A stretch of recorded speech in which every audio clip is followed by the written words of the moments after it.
all the way back, baby. Yeah, and if we say book your hotel, you book your hotel.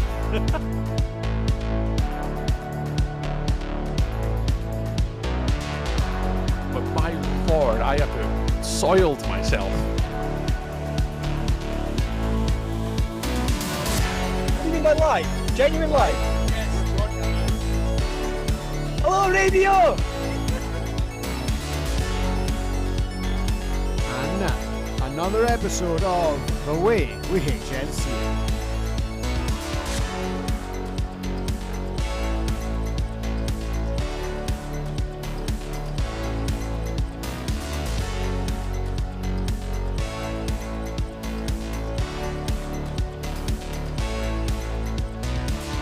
Welcome back, ladies and gentlemen. It is time for another episode of The Way We HNC It. Thank you once again for joining us. This week we have no interviewees after two fantastic episodes with members of the GB setup. But the National Flag Football League is back. The Women's Flag Football League final is just around the corner and we are ready. We are prepared to discuss the goings-on in the flag football world. My name is Bez. I am your humble host, and it is an absolute pleasure to welcome Cammy Wilson back to the show. Cammy, how are you this evening? Very well, Bez. I am not long back from a sprint session with Max. My body is rather tired, but I am looking forward to another rambling load of nonsense with you. And How are you? I'm well. And there is a lot of nonsense to go through, because when you take 2 weeks off, that's basically 3 weeks without doing any like day-to-day news conversations, and a lot has happened. We've had, well, there's been all sorts. There's been Winter League champions, we've got league restructuring, we've got national teams, we've got World record attempts. we've got broadcast news, we've got a whole bunch of stuff right around the corner for the good people of the Way We HNC It community, and we are delighted to have you with us again. So, Tree's not here to sing the jingle, but shall we start close to home for you and I with SCOFF Corner? SCOFF Corner, SCOFF SCOFF Corner. Corner. Tree's not here, but it's still SCOFF Corner. Cammy, what's been going on in the SCOFF world? Oh, right, we'll go oldest to newest. Let's go with the Winter League Youth Finals. God, what was that, 2 weeks ago? 3 weeks ago? I can't even remember. I probably should, because I was there. You were there in person, but I was. yeah, whatever it was, a couple of weeks ago now? Yeah, 3 weeks ago now. Was Ravenscraig, yes, final day, Ravenscraig.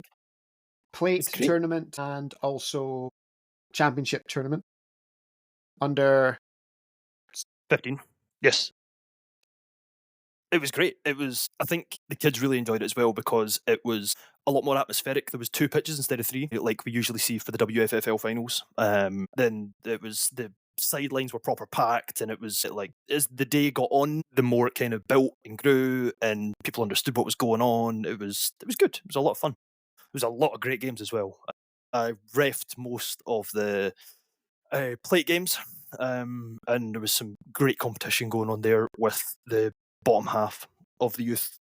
And then obviously I was coaching, so try not to be biased when we're going through this. But my Hornets done extremely well on the day. Starting off with the plate, the final came down to one of your most favourite things, an XP shootout. an XP shootout. And what's more important is it wasn't just an XP shootout, it was a prolonged XP shootout. I think it went to 11 or 12. It was Into my veins. It was like, it got to the point of, and do you know what? Like, it wasn't just. It was just great play on defense every single time. There was tons of bat downs. There was a lot, and it got nervier and nervier as it went on. It was phenomenal. Like, the kids played up to the hype incredibly well. The celebrations after bat downs or incompletions, it was great. It was so, but yeah, the Dunfermline Kings came through strong in the end and secured the win there, and there was a lot of celebrations. There was even some tears from the quarterback, so well done to them. Yeah, congratulations. stellar. Moving on to the championship bracket. Fourth place was the Burnley Tornadoes, who my Hornets took on first, and it was talking about setting the tone for the day for us. It was great. Like defense in the first half had them in an absolute chokehold. Like I was very proud as the defensive coach of my young ones. They done extremely well. Offense didn't falter either. On the other pitch, we had the Bombers versus the newly formed All Stars, who had All Stars. Bit of a slow start for them. It was quite a tough game for them to come out. I can't remember the final score, but I believe it was a lot to know. And after that, it was the Southern Showdown and the Northern Showdown. So my Hornets took on the All Stars, there was quite a lot of hype around this game. A lot of my youth team were quite excited for this. There was some social media build-up, shall we say? There was a bit of spiciness going on. There was quite a lot of. I mean, for those that aren't aware, obviously you are one of the coaches of the Young Hornets. Yes. And who is the coach of the All Stars? That would be Julian Hawthorne-White. Yes. So on the adult level, you know each other fairly well. Yeah, it's really interesting. Like, I've played against Jules' All Stars twice, and given their due, from the first time we've played them, they've progressed a lot. The first time we played them, we beat them 14-0. I'm going to just double check this, but I'm pretty sure it was 14-13 to us. It was close. It was close.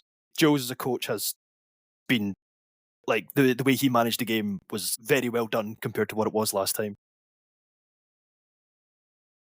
I feel like he's catching strays here, and he's not.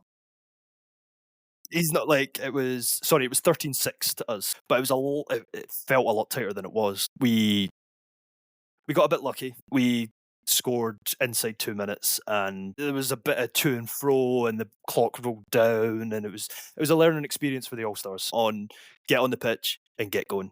Yeah, especially when it's like that. When it's that format, format as well. Like, you see that happen across. It's a shut your mouth and get on with the play is a thing that I think a lot of adult teams could learn as well when it comes to that format. Like, you see people losing their heads all the time at tournaments, and you also see the normally defenders practicing the dark arts of just continuing to ask questions. Yes.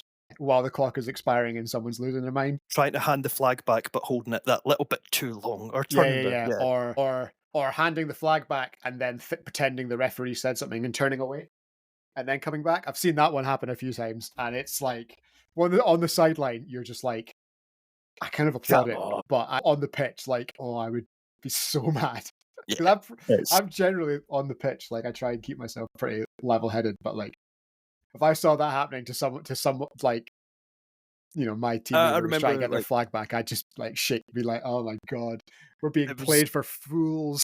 Against Kalakaku flagging New Year, I thought Bobby was trying to do that to me. I didn't realise that he'd actually really injured his hand and was just clutching his hand because it was sore, because he staved it.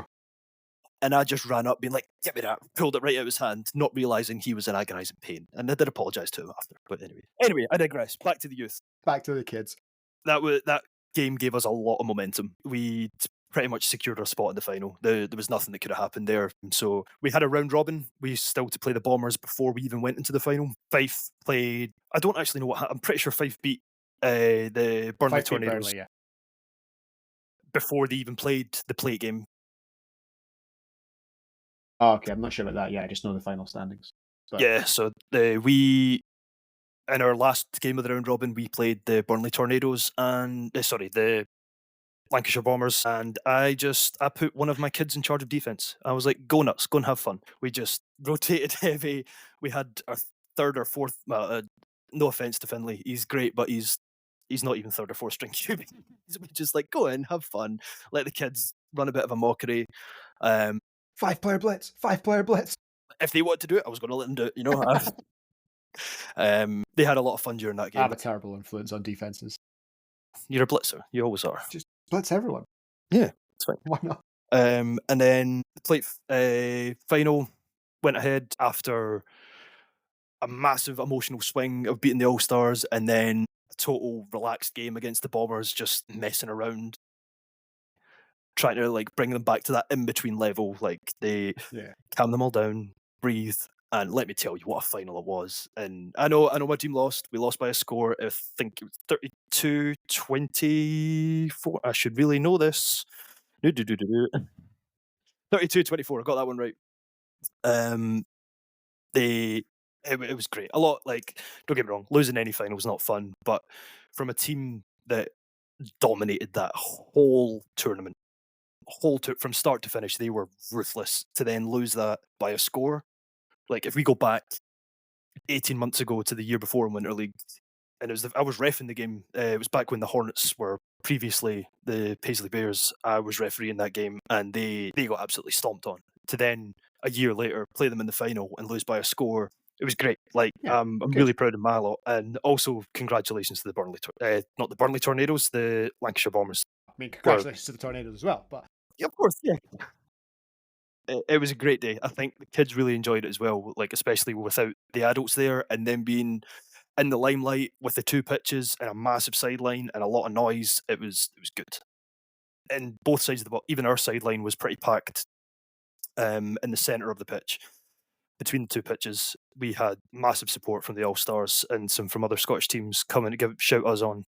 Good. Which is great. That's always like we say this every year about like the national finals as well, and I'm sure we'll see many of these. We'll see many of these teams in the IFFL as it goes to under 17 for that. Yeah. But I'm sure we'll see a lot of these teams in there, and hopefully see them again in September. It's just very cool. Like the game's off when it's youth, and you're kind of the adult teams are just like hanging out, hydrating, refueling, getting sunburnt if you're a Premiership player, or hiding from the rain if you learn Div 1, because that's how it works apparently in Manchester. Can't have 2 days of sun in a row. Then it's always pretty cool to like keep an eye on like the kids' sidelines and stuff, because like I've got no relationship with the youth teams from anywhere other than like unless an adult player is one of the coaching team. But it's just like a riot. Like they're hilarious. Like we were playing. It was our quarterfinal, the wildcard round this year against the Manchester Titans, and there was like a group of there was this kids team that were like set up camp next to us by the pitch side. One of them came over, and this wee kid was just like, "Oh, what's this game?" And we were like, "Right, it's the Manchester Titans are in blue, and the Oil Cats are in black." And they were like, "Oil Cats." We're not, like, in my head, I was like, I don't have time to have this this explainer. And he went, "Oh, we're the Wildcats. Cats support cats." And he went away and got the rest of his team to come and like cheer for us. And it was the funniest thing, because it was the Southwest Wildcats in Wales. It was like the tiniest little Welsh kids, just like, yes. And we got absolutely stomped. But they never let their enthusiasm die. So thank you to them. Love it, yeah.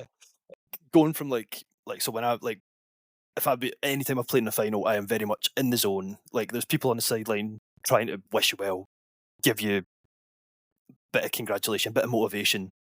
And it just like I can't tell you a single thing that anybody said to me through any final I've played in. But taking a step back as a coach and embracing the momentum and using that to like fuel the team and trying to get especially on defense, I like to try and keep them lasered in and let them focus. You don't want to listen to the noise, but on my defense, you want that momentum, you want the noise, you want the distraction for the offense. Like try to get them to key into that. It's a different beast. Like it's something I actually kind of took away from it myself. Great day. I had a lot of fun, and I'm really proud of my youth team and all the youth that played through it, especially my Hornets. So yeah, Not that biased. Not unbiased, but that was SCOFF's under 16 Winter Leagues over and out for the 24-25 season. It will be back later this year, next season once again. And yeah, your final standings were the Bombers were the overall champions, with the Hornets in second, the All Stars in third, and the Tornadoes finishing fourth. In the plate, the Kings topped the Tigers Academy in that incredible 11 or 12 round shootout, with the Hamilton Buccaneers in third and the Tayside Longhorns in fourth in the plate bracket. So yeah, congratulations to all of those teams. And as always, shout out the Longhorns for having what I think might be the best logo. Lucas, my son, played with them in under 11s, and I'm hoping he's registered to play with them through the season as well. And credit to the coaching staff; they're great. Simon is brilliant. Like the whole ethos that they've got set up there, they're very open about still learning the game as well. Like when I was watching under 11s, I tried my utmost to not get involved and not be a coach and just take a step back. It's difficult to do. Yeah, of course. I've got a lot of time for the Longhorns, and I'm really like they managed to go down to the. I'm not quite sure what it was, but it was almost like it was a final for development teams. I can't Okay. remember, but they were at the British finals last year as well. Yeah, They were, took a squad down, and it wasn't the same bracket that the Hornets youth were in, but it was something Yeah, as there well. was a So lot for of them stuff going on finals day with yeah, just get any teams you can there, basically, at one point, it felt like. but they're traveling, they're doing well. They were playing friendlies a couple of weeks ago outside of off their own back up in Stirling. I think they met the Bucks and the Tigers there, Yeah, I and think they did, credit to actually. them. They're really focusing on developing the youth, which is the future of the sport. So big shout out to them. They are indeed. And that's a great segue because right now they are the future of the sport. But this Saturday in Stirling, Team Scotland is back. And we did get a question about why we're saying the first ever SCOFF Team Scotland. And that is basically down to intellectual property and branding. In our hearts, obviously, Team Scotland will be replacing the Chieftains, the dominant force in the home forever nations. champions of the home nations. Yeah, the forever champions of the home nations, other than that 1 year when Greg was involved. But yes, so Team Scotland, under the new auspices of SCOFF, will be back this weekend. I think it's a tenner for your ticket £10, at yes. Peak in Stirling in order to trial out. That team later this year will be going to Pumpkin Bowl. Overwritten. If you can't work out at what time of year Pumpkin Bowl is, then you might not make the team anyway. But yeah, you should be free around Halloween. But yeah, Pumpkin Bowl is a tournament that's been running for a few years now. And it's over in Gothenburg in Sweden, somewhere I've certainly never been. But yeah, it seems to have pretty solid reviews coming out of it. They seem like a nice bunch running it. Nice indoor tournament. Yeah, nice. In a very beautiful city. Yeah, Noola are normally one of the partners of the tournament as well. I believe they won it last year. I think they might have done it last year, yeah. So yes, your coaches will be kind of prominent. They are prominent names, prominent coaching group from this kind of Scottish community in Nicky, Richie, and Dante. So they will be putting their heads together after the trials this weekend to see how things progress throughout the rest of the year. So yeah, I would encourage you to sign up. The sign up link is on our Facebook page. It's on our Instagram account. If you need it, just DM us and I'll send it straight back to you. It's on the SCOFF pages as well and Ticket Tailor and stuff. But yeah, if you want to go and you can't find the link, let us know and we will make sure that you have it. Yeah, so you've got Nicky and Richie, both previous coaches of the Chieftains, last 2 years, I believe. And then Dante's coming in to take over the defence. But I would highly recommend everybody to come to this. Like, even newer people to the sport who want an experience of what going down to compete at higher levels towards GB. Like, this is a great way to, one, become a better player by playing with new people, and two, building relationships through the sport. So yeah, it's like, even if for nothing else, it's just like playing with folk you've never played before, and you will learn something whether you like mean to or not. If that makes sense. Yeah. You know, like you're going to learn things directly from the coaches. You know, I remember. I think when I first went to the Chieftains trials, I had played one season of flag. I didn't get anywhere near the team, obviously, but like that was the first time, like, you know, I caught a ball from Scooter. I caught a ball from Nicky that day. Like, that was I got tips off of Jimmy that I still use today. You know, there's things I do that, and Youngie that day, that like things I do, you know, the basic fundamentals that you pick up on those days, you still use further down the line. So yeah, no excuses for not thinking that you're at the level that you have. Like, there's some kind of barrier to entry. Absolutely not the case at these. Obviously, it's a trials environment, so like at the end of the day, there will be 12 people asked to go to Gothenburg, but this is day one, and we're the better part of 8 months away from that. So that's not this weekend. So go down if you can. It's in Stirling at the Peak. Don't go to Stirling Uni where the Premier League games have been the last few years. You will be in the wrong place.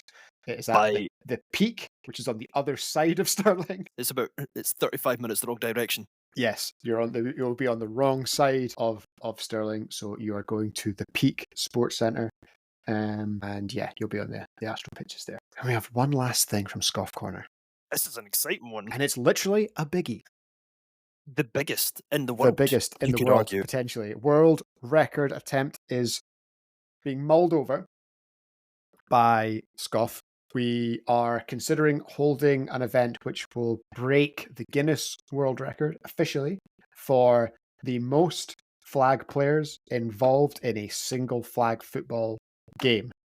In order to break the record, we need around 250 individuals to check in and check out of the game. One of the rules is that every single player that checks in and checks out of the game also has to do something meaningful. So, like, you have to earn at least one stat, whether that Get stat something is on the a sheet. catch or a tackle Tackle.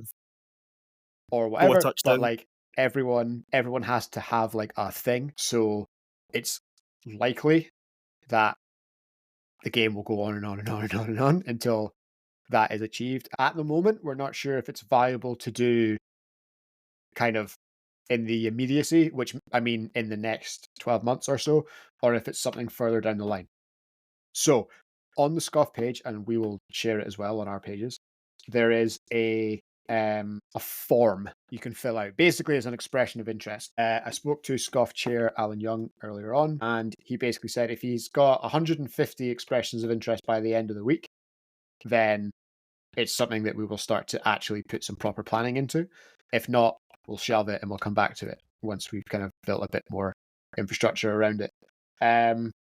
So yeah, there's no, unlike Team Scotland, which you have to be either a resident of Scotland or born in Scotland, this one, as far as I know, there's no geographical restrictions on it.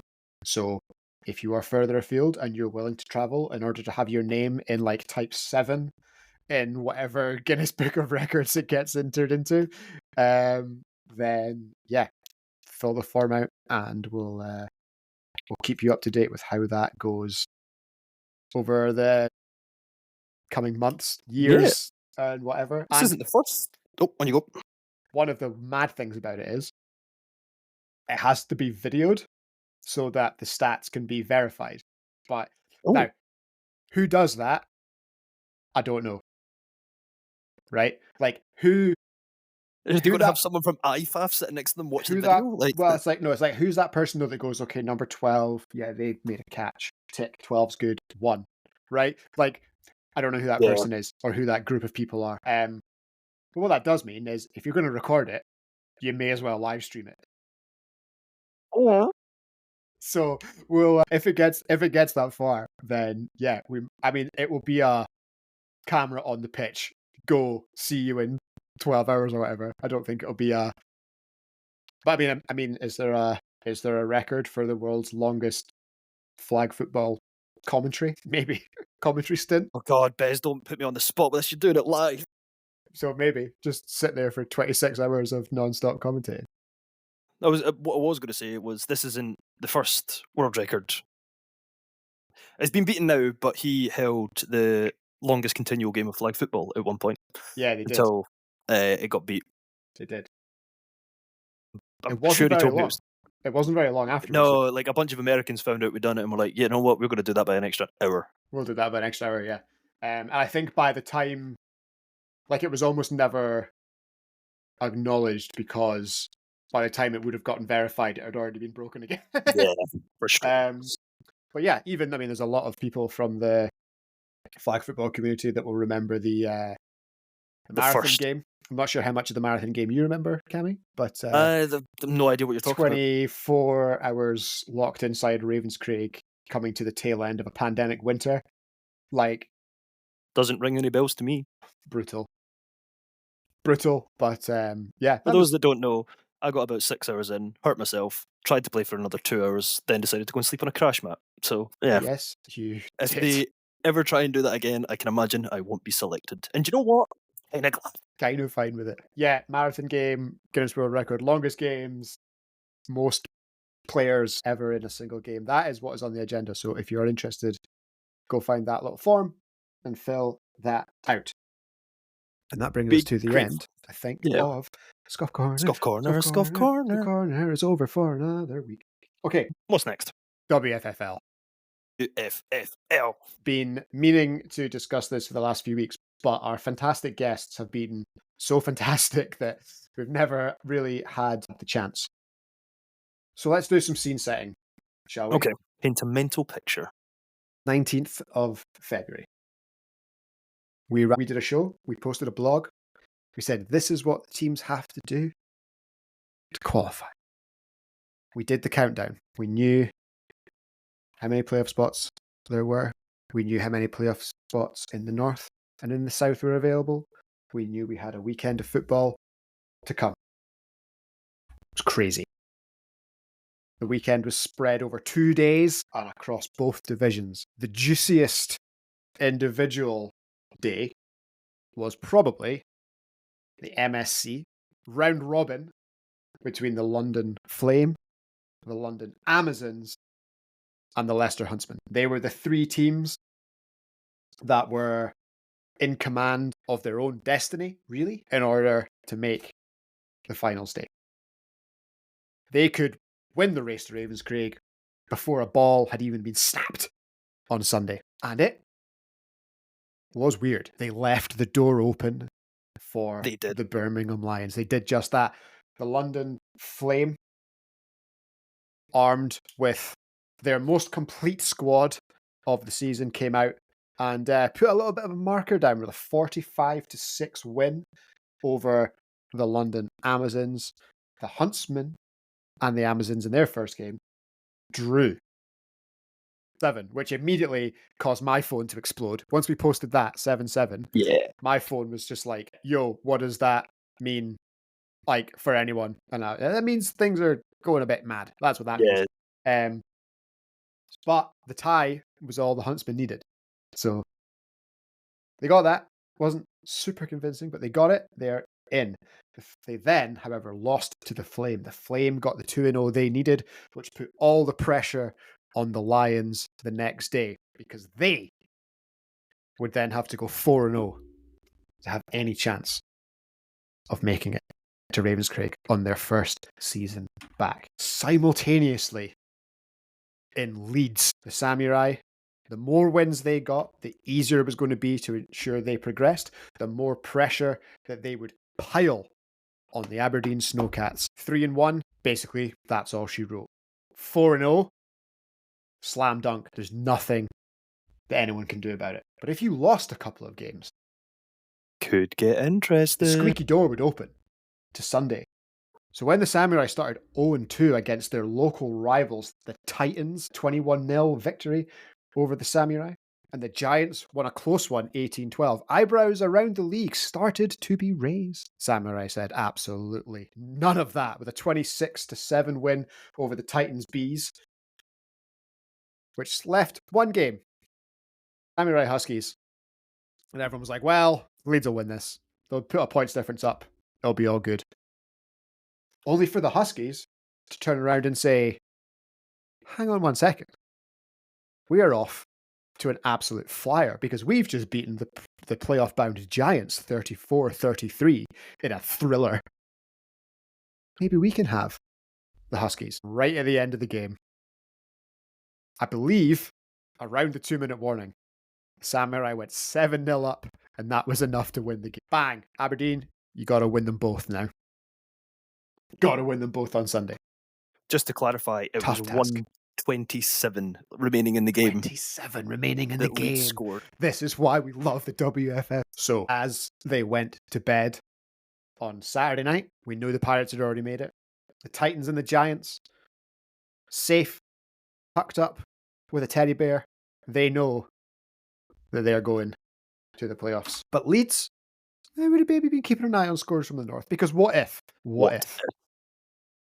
And there was a moment in the first half when the Snowcats went 6-0 up, and then it was 13-12, and it was pretty close. Things were, maybe the Pirates Black are hanging out. Maybe they know they're comfy. Chilling. Maybe they know they're they've chilling. got it. And then Pirates Black started doing Pirates Black things. Pirates Black were like, no. Undefeated number 1 seed. Here we go.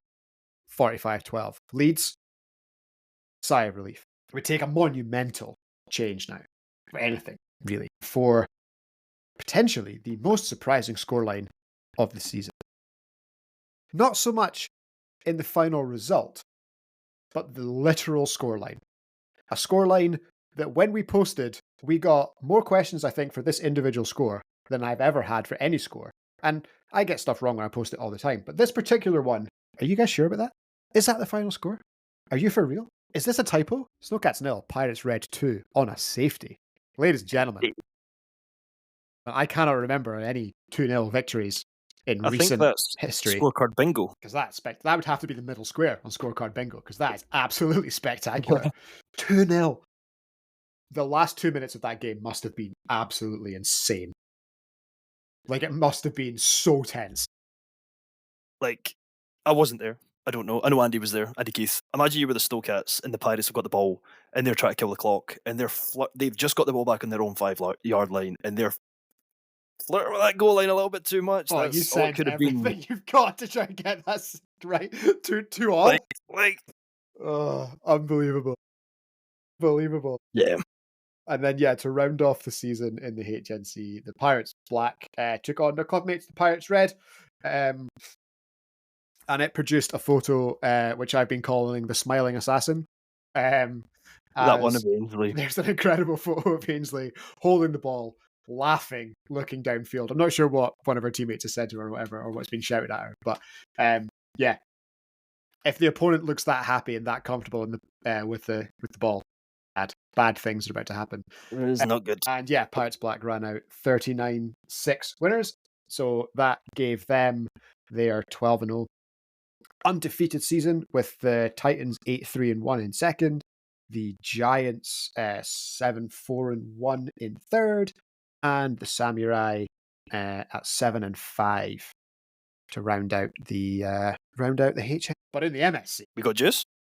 Oh, we got Juice. Hosted by the Coventry Cougars on their hunt and their quest for their 10th national title, but with a 1 in the loss column. And there's one team I know out there that does not like 1s in the loss column. It's those Cougars.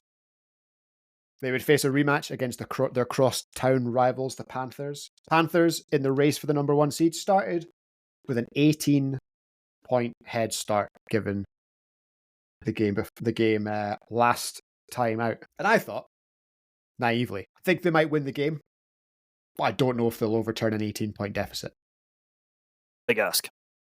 Big ask. So when that particular score came in at 20, I was blown away. I was like, wait, what? I know the defense is unbelievable, but 25-0? The Panthers have been scoring for fun all year. And then I heard what really happened. What really happened, Biz? Tell us. It was 19-0. Panthers knew Panthers knew the magic number was 18. Cougars had the ball. Let them in. Try and get the ball back, score, go for 2, get it back down to 25-8. Okay. Get it back down to 25-8, and then we still get it. Smart football. Yeah, but didn't come off in the end.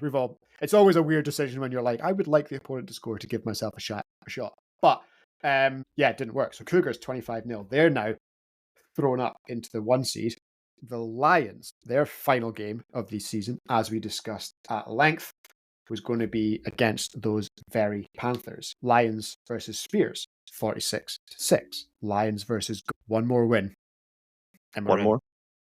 Unfortunately, we're against the Panther side. That's pretty raging, and now has to win just in case the unthinkable happens to the Cougars on the other pitch. So the Panthers rounded off their season with a 41-0 win over the Lions. They'd also picked up a forfeit win over the Gold earlier on. The Cougars had picked up a forfeit win over the Spears. It was all a bit messy on the final day. However, the Green, shout out to the University of Nottingham Green, they got their first win, not only of the season, but I think don't get me wrong, they took a season out and they came back and they've been in and out, and there's been a pandemic. But I think it's their first win in 8 years. Hey, congratulations to them. So shout out to the Green for that 21 over the Spears. The Gold got their own back on the Spears because the Spears won the first leg, 31-6. And at the end of the day, our playoff teams are the number 1 seeded Coventry Cougars, 15-1, 2 seeded Coventry Panthers, 15-1, the Leicester Huntsmen at 9-6-1, and the London Flame, they started outside the playoff spot that morning. Well, on Saturday morning, they were outside the playoff spot. They were actually the only team that they started outside the playoff spot and made it in on the final weekend. Despite all the drama, only 2 teams actually changed their positions, and that was the Cougars and the Flame. Despite the fact that it was absolute chaos, it was only 2 teams really kind of changed their positions into the playoffs. Yeah, shout out to our reporters from around the country that were feeding us the results.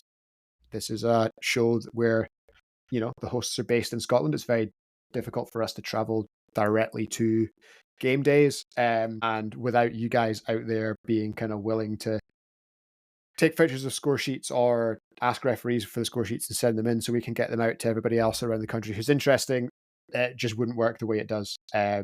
So yeah, thank you to all of those people who helped us out. And what that did do was allow the official standings to also be updated and sent out that very night rather than having to wait for a little while. Reconvene at Baffa. So yeah, so what that So- gives us, Tell us, Bez. Is- You've been monologuing this the whole time, and I've just been here for sound effects. So I'm just give so us the excited. matchup.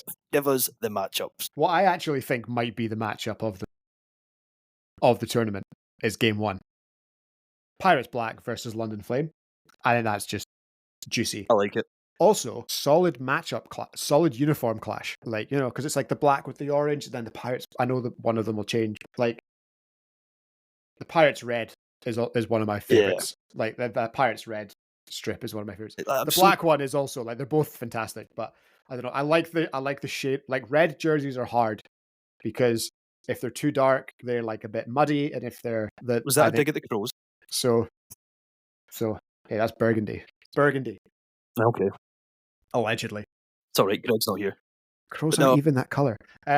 Titans versus the Huntsmen. I think that could be a cracker because that's a very experienced team against a very young team. So that's quite a cool kind of narrative to follow. Giants and Panthers is game 3, and the Samurai, the 4th seed, against the Coventry Cougars. So yes, the Cougars will kick off their quest for their 10th national championship versus Leeds. And obviously we're going to be there all day, providing as much coverage we can, and then we will jump on to the live stream when it is time for some medals to be won. But what a day. And more on that next week. We'll preview everything that's going to happen to you next week. The juicy details then. The juicy details next week alongside our partners at Comhara Media. So yeah, crazy.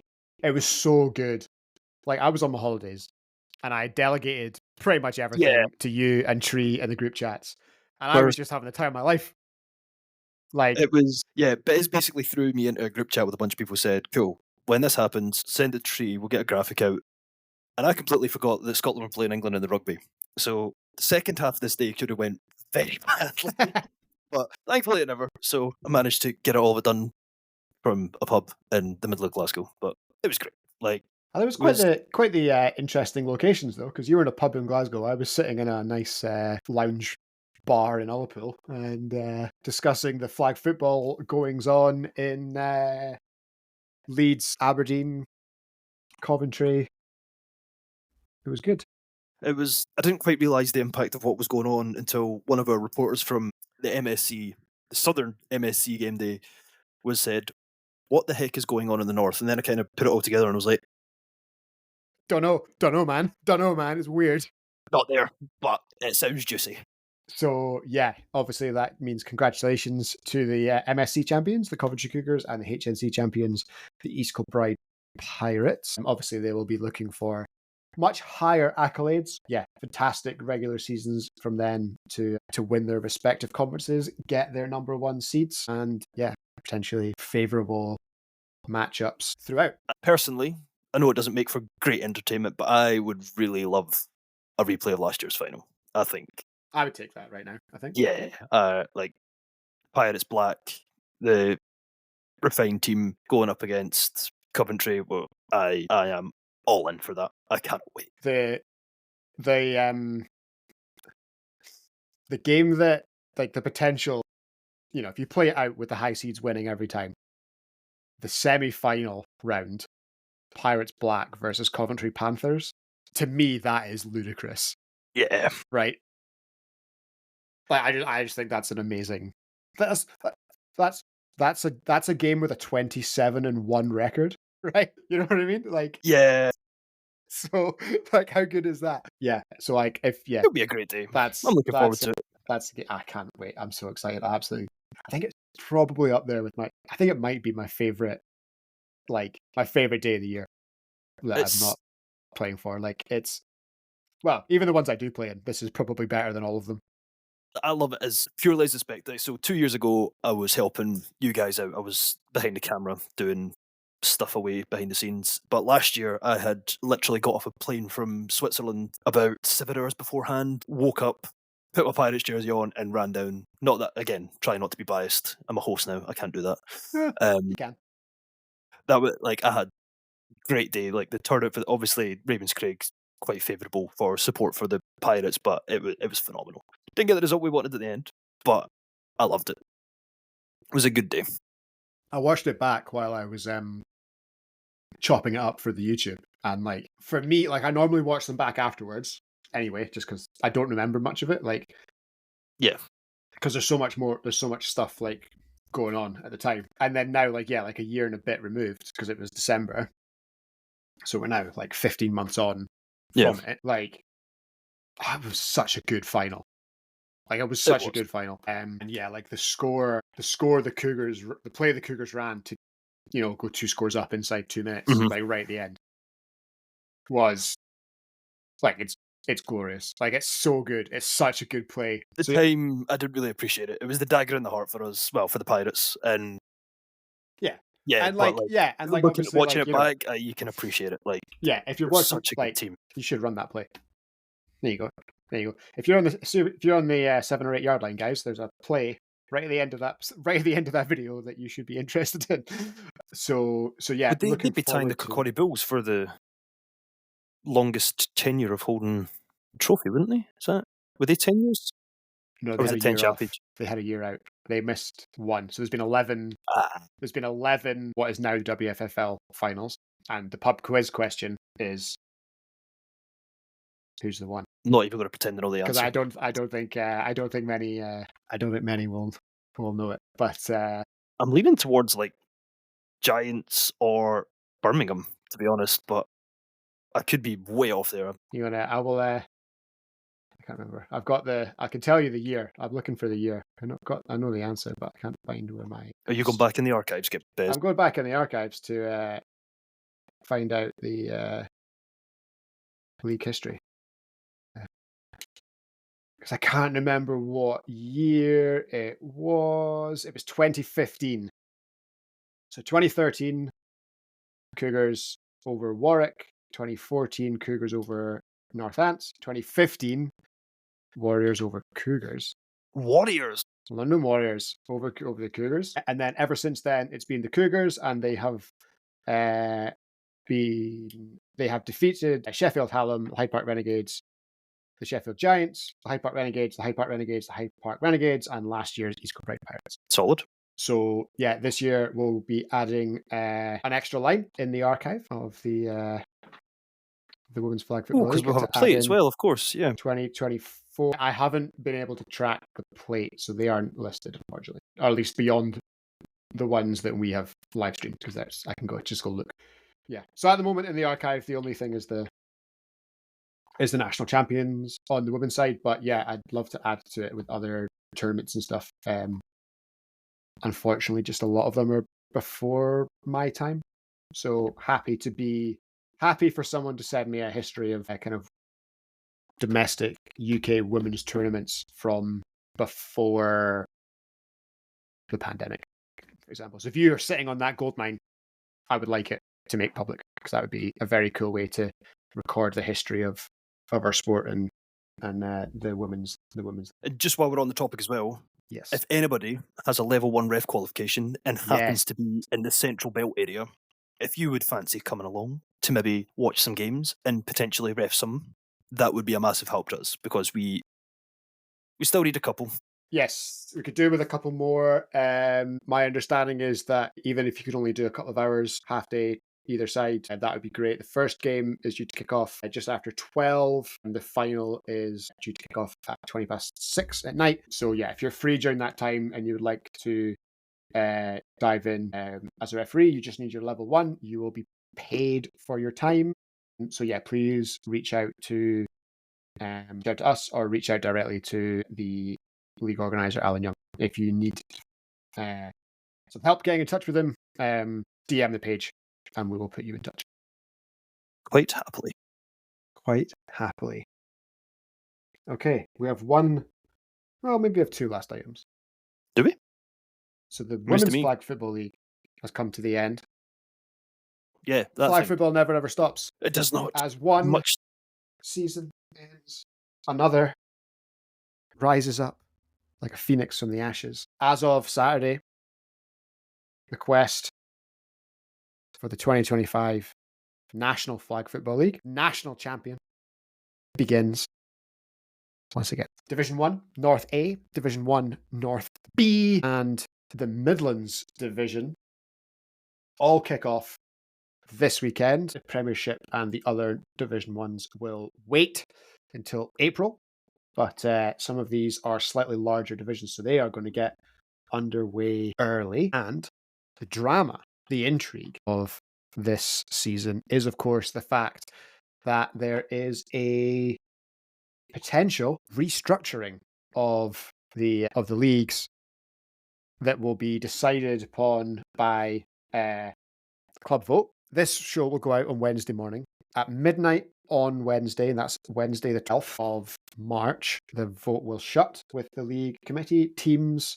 If you're hearing about this for the first time, well, you have some text messages to send in your team group chat.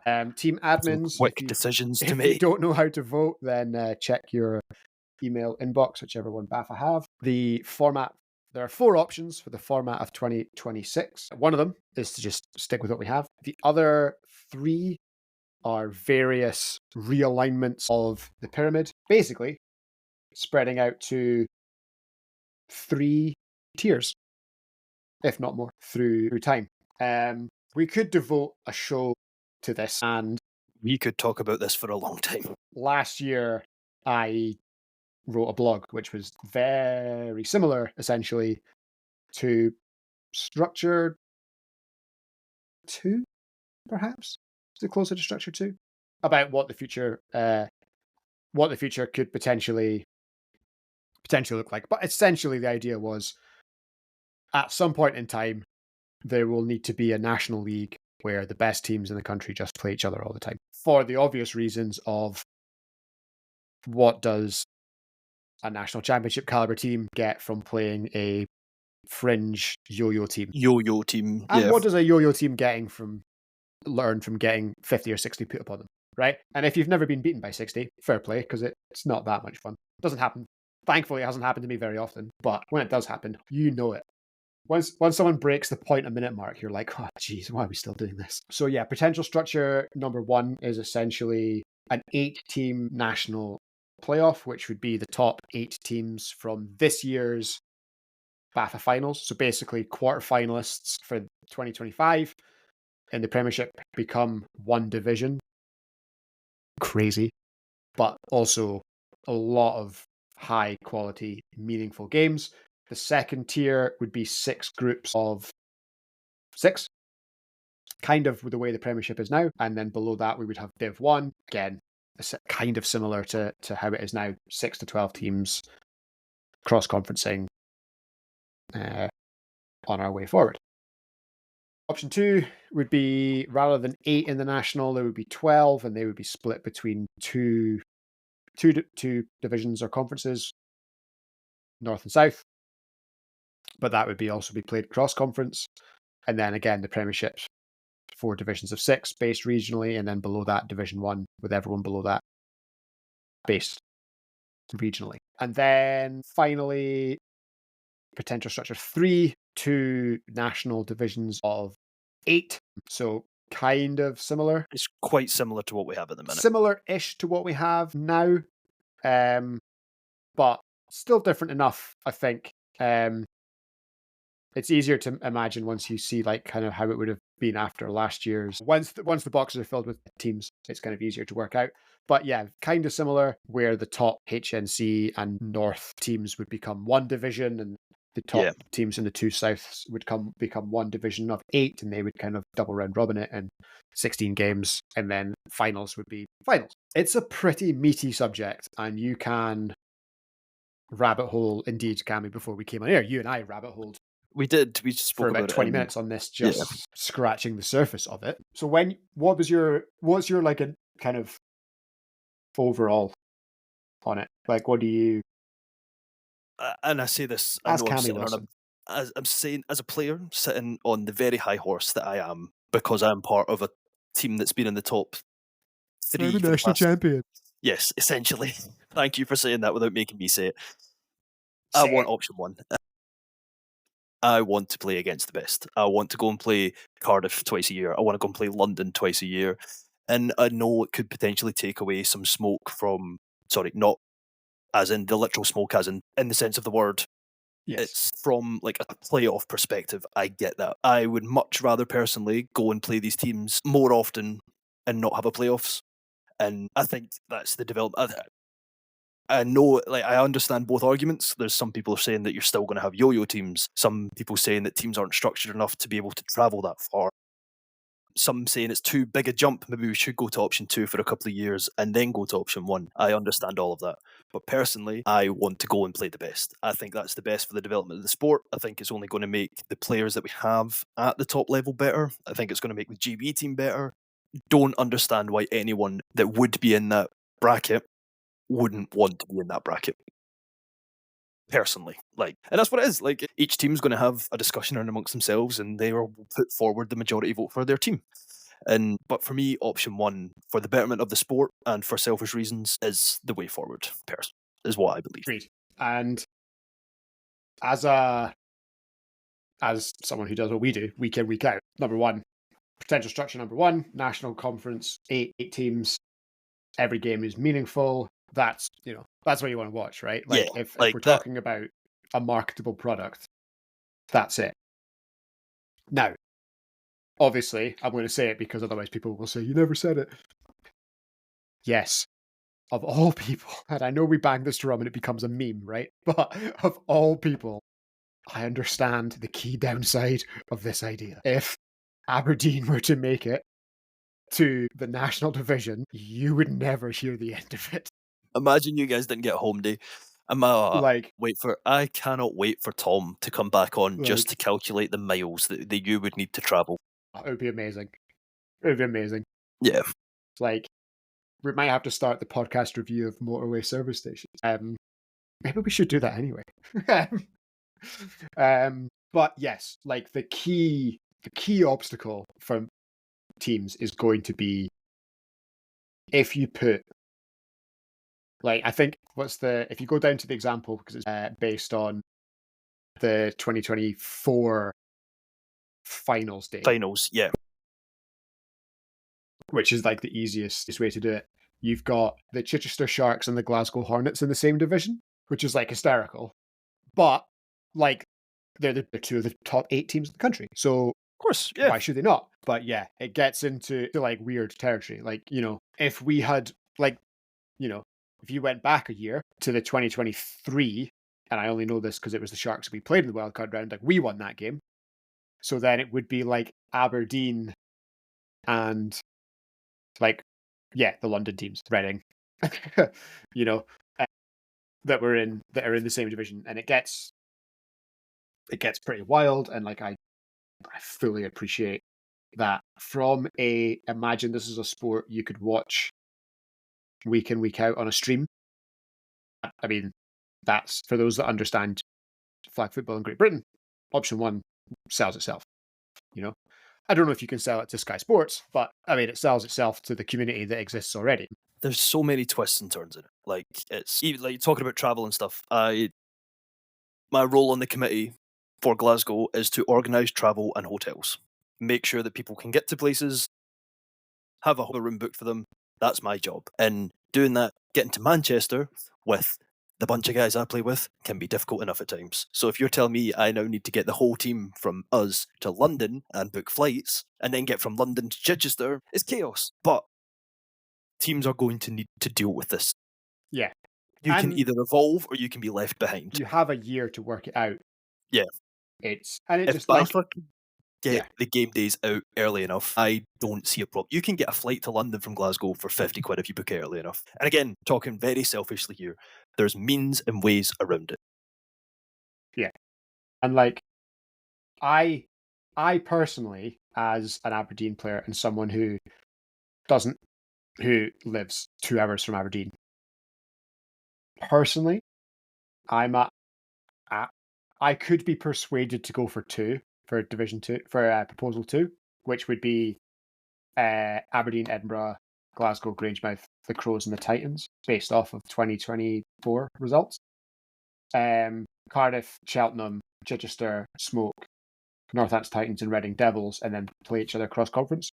Like you could persuade me into that. I could be persuaded into that, but we would see. But I think it'll be interesting to see where, and I guess we'll never know, but it would be interesting to know what kind of people's opinions is in this, because for some teams, and I'll be clear, this discussion was not from the Oilcats chat, from elsewhere, but there was a discussion about like maybe we just accept that we're a Premiership team and we deliberately don't go anywhere near the National because the logistics would take us out. And I think that's happened across a couple of... Yeah. There's teams that are going to benefit from this and there's teams that are not. And I'm sure we're going to hear all the opinions once the decision's been made, happy or not. Like, yeah, and I'm okay with that, because like the league have done it. I think the league have done this as well as it. They probably didn't want it to wait until like 3 days before the season, right? I understand that. Yeah. But you know, the ideas were posted, they were canvassed, there was a call, and then the vote has been like laid out over 5. They've done it as diplomatically It's as they could have. been, and like the final result might be don't change it. That's still an option. Could be, right? yeah. Structure 3 also don't hate, but it's option 3 is like we're making a change to make a change's sake. It doesn't quite have the impact of the other two, but it potentially closes stuff off. Like, yeah, I don't know about Proposal 3. I'll be perfectly honest, I have only really paid attention to option 1 and 2. They are the ones that pique my interest most. It's Proposal 3 like option puts the big four in a division, and we're in a division already, but it adds meaningful games against the 2 Manchesters, Salford and Wigan, who would play them twice each as well. But I mean, would I be upset at having to play Manchester more? No. But it's not, now that this has been kind of teased to us, getting to play the teams that we train all year to play, because the Hornets don't sell ourselves short. We are aiming for the number 1 spot every year. Yeah, we know we're going to have to play London or Cardiff or whoever when it comes to the finals. Well, this is the thing, and like I'm going to bring up a painful memory for you here. I'm very sorry about it. Like it was very apparent a couple of years ago that the one game you guys were working on was the Smoke game, and you got them in the semi-final, right? And it went poorly. Talking of painful memories, thanks to Casper, I'm able to deal with these emotions now. Yes, and you can, if you've got painful memories, check out last week's show. No, you're but like, you're right. Yeah, and in that situation, you're going through the motions, playing, and I like do not mean this like disrespectfully, but like last year, for example, like Murray and the Raptors came up, and they both admitted on day one, like the only games that matter to us are the games against each other, and even then they don't matter because we're both going to go into the relegation playoff anyway. So, like in terms of meaningful games, like you guys are at the top end of that, and you're focused on the one game of the playoffs or the 2 games of the playoffs against the top teams in the country. But like, if you're one of those yo-yo teams that we've been calling them, like you've potentially also only got 2 games of the year that you care about, and that might be the difference between coming 4th and 5th in a division so that you can stay up for an extra year, or it might just be who comes 5th and who comes 6th. In which case, are they truly meaningful? Maybe not. I don't know. Like, it's not something I've had to grapple with, but I think for that sense, Structure 3 removes that. Yeah. but it doesn't necessarily give the very upper echelon what they're looking for, but it removes kind of that, like, there are more meaningful games for more teams in that format than there are now. But yeah, I don't know. If you had to ask me to like vote right, like on the call now, and we do love filling out forms on this show. I know that you're the slam dunk on one, and it is primarily down to like my own personal financial outlay. I would struggle to make a choice now, but it would be 2 or 3. But then even then, like if you look at the diagram based on the 2024 results, the Premiership group for the HNC is like chaotic because it's like Cats, Broncos, Colts, Blackhawks, Raptors, and Chargers, because the Hornets and Outlaws We've gone up, yeah. are up. So it's like, it's mental. I can't imagine that being like week in, week out, and then playing I think that sounds like a good league, though. Like, I can see some winners. I can see some teams that are going to get ahead. The Chargers have got a lot better in the past couple of years. We know that. But I don't think they'd struggle nearly as much as they will in this Prem coming up. Personally, like even if I wanted to play devil's advocate, if you're talking about we go to option one, look at the quarterfinal between Hornets and Edinburgh last year. We beat them by over 50 points, and that was a special day for us. We played flawlessly all day, but there's going to be difficult decisions that are going to impact teams that people aren't going to be happy with. But at the end of the day, it's coming down to as diplomat. I don't applaud BAFA that much, but the way they've handled this, I think, has actually been done very well. I think as well, like, there definitely needs to be a change. Yeah. Like, I'm not sure that I'm not sure. I know that the current format isn't it, with the way that flag football is exploding. The current format is not deep enough. A two-tier system is no longer the way. And like, there are some of us. I don't think you'll have ever played. Did you ever play in the 3 Scottish divisions? No, I did not. No, so you never had North, East, and South. No, was it North, East, and South? I can't remember what it was. North, East, and West, maybe. But it was crazy. It was like 3 4-team divisions or 3 team divisions in Scotland, and it was like that wasn't getting us anywhere because there was the 3 divisions in Scotland. There was 3 divisions in Scotland that were in a conference. So we're in the HNC, which is obviously where the podcast gets its name. And then there was the North, which was kind of similar, and it was like the top 6 or something from the 2 conferences met in a regional playoff, where after those regional playoffs, 2 top teams went to Brit Bowl, which at that time was only 4 teams. It was 2 semi-finals and a final, and that was it. And it was like, yeah. So compare that, the way that it was, 4 teams at the national championship day, to the festival it is now across 6 pitches or whatever. Totally different ballpark.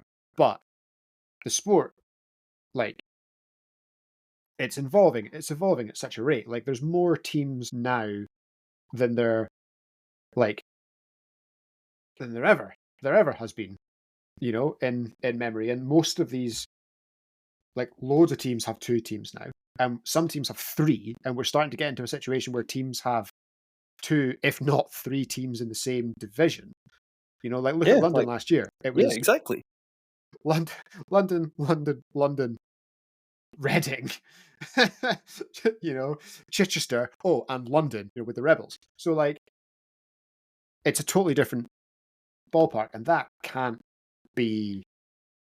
not good. Like, it's not going to improve the sport to the level, like, we all know as a national program, we know what our target is in for 3 years' time, and we know what we need to do in the next 2 years. And if we stay the way we are, our players aren't going to get better. Our national team, albeit Nick might come up with even if it did stay and Nick put in the best coaching possible, he only has those players once a month. We need to do something as a community to get us better, to get us more competitive. And that's I'm not part of the GB program. That's not something that's going to benefit me solely, but it's something that I want this community that we're in to be able to do, And to go it's also forward. like, it's one of those things where, like, if you're new to the sport and you're like, okay, what's the top division where I live? And you live in the most populous city in the UK.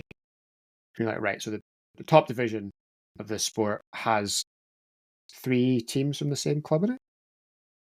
Like, that just seems odd. Now, that's not to, like, say that those 3 London teams shouldn't be in the top division, right? They earned that. They are there. They are the best. You know, they are. They have earned that right by far. But it looks weird. Yeah. Like the perception to someone outside the sport looks weird. Now, I mean, you can rationalize it by saying it's the most populous city in the country and And yeah, one of the most populous cities in Europe. Like, yeah, they should. There should be way more teams coming out of London. And I've said this to Tree numerous times before. Like, the fact that there's not a mixed flag team in like Birmingham, the second biggest city in the country, boggles the yeah. brain. Are you really telling me that out of like the 10 million people that are there, we can't find or whatever many people there is? I don't know what the population of Birmingham is, but you know what I mean? It's massive. Why can we not find 12 people to play flag? So, oh, sorry, 1.5 million. Large. Still, like, That kind of thing. So, I don't know what the answer is going to be. I'm do we know ready. when it's going to be announced? It will be announced before the start of the season. I would expect, just like knowing that Before the start of the Prem season or before the start of the? Oh, no, before Friday. Oh, okay. I would say because because it has an impact, right? So like if you're in Yeah, Division yeah, One, no, it of has course. an Aye, impact. So everyone needs to know what they're playing for. And I'm what they're really, fighting for. really Yeah, sorry if I've just thrown the committee under the bus. But like that is something I actually do believe that like that people need to know. of course. Look at the COVID season when Leeds and the Raptors came up when they were told they were playing for nothing. Like a lot of people wonder about that. If we're going to hold Yeah, if AFA we'd known that accountable, at the start, yeah, like yeah, obviously Edinburgh are a prime example of that. Like they would have been like, if we'd known at the start that we could have been relegated this season, probably would have played it slightly differently. So yeah, that I think will be known by the end of this week, and yeah, we'll share it and we'll cover it, and maybe by the time you're listening to this, you've been sitting there for the last 20 minutes being like, but guys, we already know. It's like, well, as of 10 to 11 on Tuesday night, we didn't, right? We didn't know. So yes, that brings us on to the fact that it is Division 1 kicking off this week in North A, North B, and the Midlands, as we said. Couple of tasty matchups and teams that I'm looking forward to. Centurions Bombers will be game 1 of the season. I think that'll be a pretty tasty matchups. Also, the Centurions and the Serpents will renew their rivalry. That came right down to the last day of the season last year when the Serpents took the division crown from clutching hands of the Centurions. So that'll be rekindled this weekend. A lot of good stuff going on. There's some teams that I think have been kind of realigned, not played each other. So yeah, it'll be fun to see good. how Yeah, that goes on. I think a couple of new teams coming out as well. We've got the Shadow Hawks on their debut, their league debut, Shadowhawks, and then the yeah, on Nomads as debut. well. So the Nomads, are my. Yeah. I think they win the Midlands. Oh, really? Yeah, Cool. I think Okay. they win the Midlands, and I think they are. I think they are at least a quarter-final team, if not further, Interesting. in their first season. I like their uniforms. Give them that. Uniforms are class. The reason that I say that is like the team that they sent to Flagna Carta had a few ex-Waveney Wolves in it. There was a couple of faces that I Um, recognised, It and had Andrew Cooper in it, who we spoke about from the practice squad at Flag and Ironman. They made the semi-finals. There's also a couple of Hammerheads have somehow translocated. I mean, I guess like Swansea and East Anglia, they're both wet. So maybe that works for Welsh people in the East Coast. But yeah, because of that and because of the team sheet the Nomads sent, I don't know necessarily what that means for the Wolves.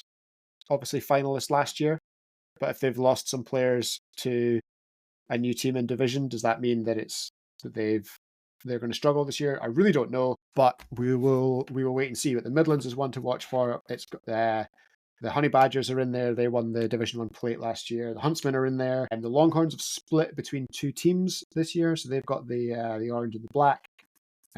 So yeah, we'll see how it goes. Week 1, Division 1 is always so hard to call. Like, it's so volatile. Yeah. And it's week 1. So As we say, Div 1 is the most entertaining league. Like, absolute class. Yeah. It's going to be class. Like, I'm excited to see the results come in, and I'm excited to see how it shakes out. I'm very excited for a month's time when all the divisions go nuts at the same time. Oh, it's only a month away. Prem and Division 1 kicking off all together. But what is juicy is, once again, and a hat tip to the organising committee, once again, we have access. Well, I say once again, we've had it for the WFFL, but for the National League, for the first time, we have been granted access to the official score sheet, standing sheet, spreadsheet, however we want to slice it, whatever we want to name it, to give it its full official title, BAFA Matrix 2025 access. We have access to it. So we will see a return of the official chart show. It's starting next week, I guess. Beautiful. Which will be a lot of fun. So I think that's us through everything. Other than, don't forget to vote. Don't boo, vote, as Bez once said. Yes, as I was so angry. So yeah, that is the case, everyone. That has been quite lots of discussion points today.